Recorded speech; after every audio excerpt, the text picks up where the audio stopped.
Hey everyone, welcome back. So today, we're going to look at something so common, so everyday that you probably never ever think about it. But what's fascinating is that hidden inside this one simple word is this huge secret about communication. And the word? It's brick. Yeah, I know, brick. And I can practically hear you thinking, a brick? Seriously, what is there to say about a brick? But just hang on, stick with me here, because this humble, everyday block actually holds a really fascinating lesson about, well, the foundations of language itself, how we actually manage to understand each other. Okay, so to get to this big secret, we first have to break down the word itself. We're going to look at it exactly how it shows up in the Simple English Wiktionary. Think of it like we're archaeologists, and this word is an artifact we're about to examine, piece by piece. So first up, just the sound of it. Phonetically, it's just brick. That's it. One single solid syllable. It's short, it's sharp, it feels confident, right? There's a real power in that kind of simplicity. It's a sound that's super direct and, it doesn't really get lost in translation. All right, next, the definition. The source says it's a small, rectangular block used for building things. Super straightforward. It's what we call a countable noun, which just means it's a real physical thing you can see and count. The definition itself is so direct, so functional, there's just zero room for any confusion. And the grammar? Well, it's just as simple. You have one brick, you have many bricks. That's it. No weird exceptions, no strange forms you have to memorize. It just follows the most basic rule for plurals in English. So just like the actual object, the word itself is simple, solid, and totally predictable. And get this, the example sentence they give, a pile of bricks.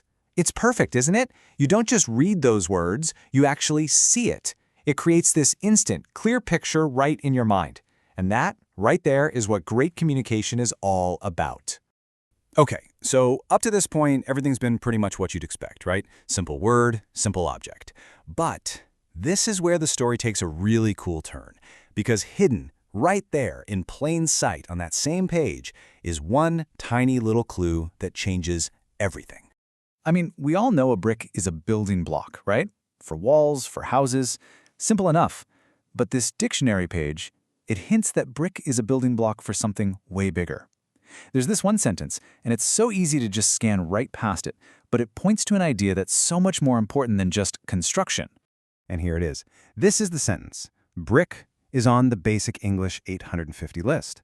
And immediately that brings up a question, right? What on earth is the Basic English 850 list? This is the secret.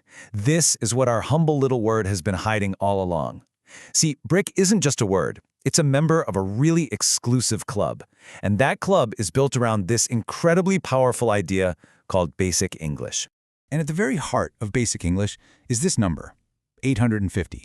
The entire system, the whole thing, is built on a truly revolutionary idea that with just 850 carefully chosen words, you can express almost any idea you can possibly think of.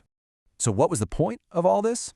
Well, the goal of this project wasn't just about making English easier for beginners. No, it was designed as a tool for everyone. For experts, for thinkers, for communicators. The whole idea was to create this core set of words that could explain really complex ideas with absolute clarity so that pretty much anyone could understand them. It's like a universal toolkit for building understanding. So what's the big takeaway here? What does all this mean? Well, this whole journey, from just one simple word, brick, all the way to this huge idea of Basic English, it teaches us something really profound about the power of keeping things simple. It really all boils down to this. Think about it. A physical brick is a simple little unit, right? But you use it to build these huge, complex buildings. Well, in the exact same way, a simple word like brick is a building block for ideas. These core, fundamental words, they're the tools we use to build arguments, to share knowledge, and, when you get right down to it, to connect with each other. So isn't that cool? We started with just one super simple word and ended up uncovering this whole philosophy of communication. It really makes you think about the power of the words we pick every single day. So I guess I'll just leave you with this question to chew on. What are the simple words that are the bricks in your vocabulary? The ones you just couldn't build your ideas without. Thanks so much for joining me.